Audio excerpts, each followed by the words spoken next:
Shalom saudaraku, kita mengucap syukur oleh karena dalam anugerah rahmat-Nya kita masih diperkenankan Tuhan untuk membaca dan merenungkan bagian firman Tuhan yang pada saat ini terambil dari kitab Hakim-Hakim pasal yang ke-7 ayat yang pertama hingga ayat yang ke-14 yang menyatakan, "Adapun Yerubbaal, itulah Gideon, bangun pagi-pagi dengan segala rakyat yang bersama-sama dengan dia.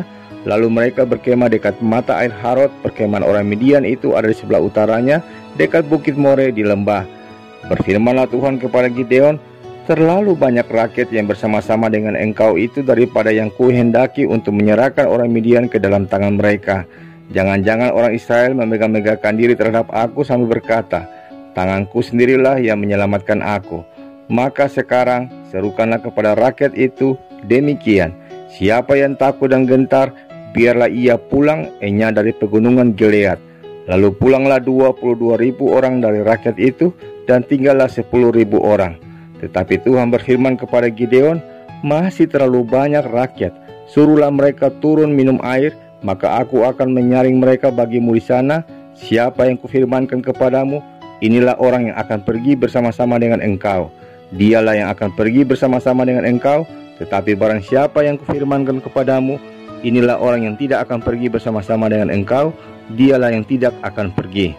Lalu Gideon menyuruh rakyat itu turun minum air, dan berfirmanlah Tuhan kepadanya, barang siapa yang menghirup air dengan lidahnya seperti anjing menjilat, haruslah kau kumpulkan tersendiri. Demikian juga semua orang yang berlutut untuk minum. Jumlah orang yang menghirup dengan membawa tangannya ke mulutnya ada 300 orang. Tetapi yang lain dari rakyat itu semuanya berlutut minum air. Lalu berfirmanlah Tuhan kepada Gideon, dengan ke-300 orang yang menghirup itu akan kuselamatkan kamu. Aku akan menyerahkan orang Midian ke dalam tanganmu. Tetapi yang lain dari rakyat itu semuanya boleh pergi masing-masing ke tempat kediamannya. Dari rakyat itu mereka mengambil bekal dan sangkakala. Demikianlah seluruh orang Israel disuruhnya pergi masing-masing ke kemahnya. Tetapi ke-300 orang itu ditahannya. Adapun perkemahan orang Midian ada di bawahnya di lembah. Pada malam itu berfirmanlah Tuhan kepadanya, bangunlah, turunlah menyerbu perkemahan itu, sebab telah kuserahkan itu ke dalam tanganmu. Tetapi jika engkau takut untuk turun menyerbu, turunlah bersama dengan Pura bujangmu ke perkemahan itu. Maka kau dengarlah apa yang mereka katakan, kemudian engkau akan mendapat keberanian untuk turun menyerbu perkemahan itu. Lalu turunlah ia bersama dengan Pura bujangnya itu sampai kepada penjagaan terdepan laskar di perkemahan itu. Adapun orang Midian dan orang Amalek dan semua orang dari sebelah timur itu bergelimpangan di lembah itu seperti belalang banyaknya, dan unta mereka tidak terhitung seperti pasir di tepi laut banyaknya.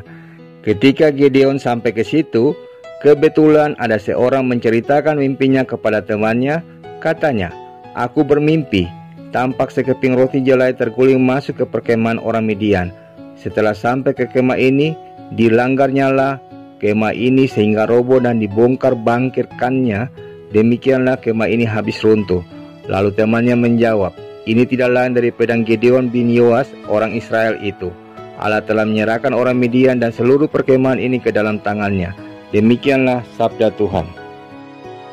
Saudaraku, jika Anda penggemar film box office, pasti Anda mengetahui sebuah film yang berjudul The Karate Kid yang dirilis pada tahun 2010.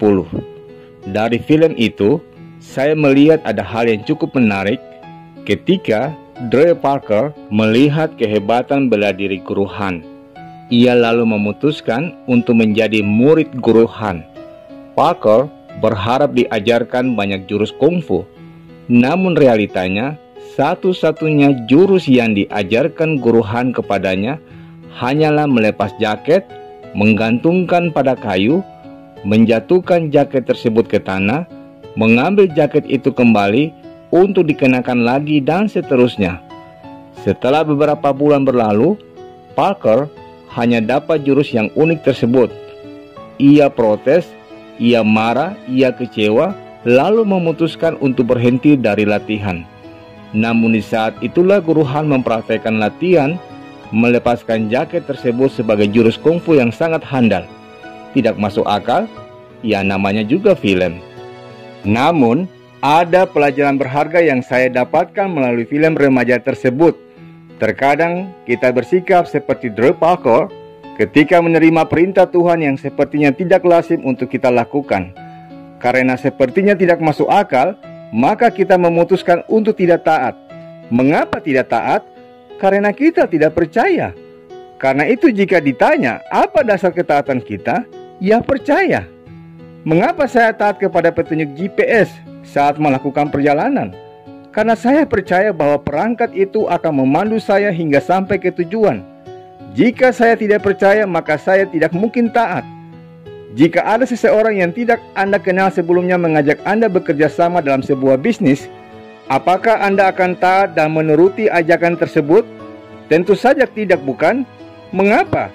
Karena Anda belum kenal dengan orang itu. Karena tidak kenal, maka Anda tidak percaya. Jika tidak percaya, maka Anda tidak mungkin taat.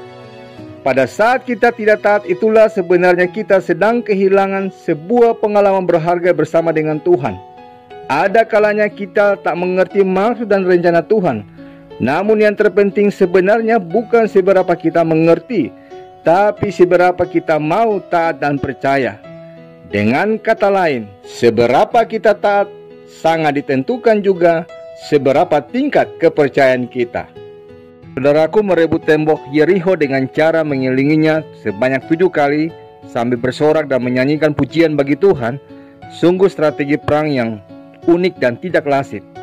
Demikian juga ketika Gideon diperintahkan untuk melakukan seleksi terhadap orang Israel sehingga hanya tersisa 300 orang, juga hal yang tidak masuk akal. Bagaimana mungkin 300 orang bisa menang melawan ribuan orang? Sekali lagi, Tuhan tidak menuntut kita untuk mengerti, tapi Dia menuntut kita untuk taat total. Ketika kita mengalami masa-masa berat dalam hidup kita, ada kalanya Dia memerintahkan kita untuk melakukan hal-hal yang tidak pernah kita bayangkan sebelumnya. Disitulah sebenarnya ketaatan kita sedang diuji. Pertanyaannya adalah, apakah kita memilih untuk bersandar kepada pengertian kita sendiri atau memilih untuk percaya kepada Tuhan dengan segenap hati kita? Seperti dinyatakan oleh Amsal 3 ayat yang kelima. Selain itu saudaraku, tingkat kepercayaan kita menentukan tingkat ketaatan kita kepada Tuhan. Mengapa? Jika selama ini andai kata kita tidak taat kepada perintah Tuhan, sebenarnya hal itu menunjukkan betapa rendah tingkat kepercayaan kita kepada Tuhan. Barangkali kita lebih percaya kepada diri kita sendiri, lebih percaya kepada kekuatan kita sendiri daripada kepada Tuhan. Tak heran kalau kemudian kita memilih jalan kita sendiri daripada taat kepada jalan yang ditunjukkan Tuhan. Melalui firman Tuhan di saat ini, baiklah kita menyelidiki seberapa dekat, seberapa intim hubungan kita dengan Tuhan, sehingga kita berani mempercayakan hidup kita sepenuhnya untuk taat kepada perintah-Nya. Amin. Saudaraku, mari kita sehati dalam doa. Bapa yang mulia, kami bersyukur untuk anugerah kehidupan yang masih dipercayakan kepada kami, dan kebenaran firman Tuhan yang boleh menyapa kami pada saat ini. Ia mengajarkan kepada kami untuk mempercayakan seluruh kehidupan kami kepadamu dan hidup dalam sebuah ketaatan. Karena itu ya Tuhan, dengan penuh kerendahan hati tolonglah kami agar kami boleh dimampukan untuk hidup dalam iman dan ketaatan kepadamu. Demi Kristus Yesus kami memohon kepada Bapa dalam surga. Amin.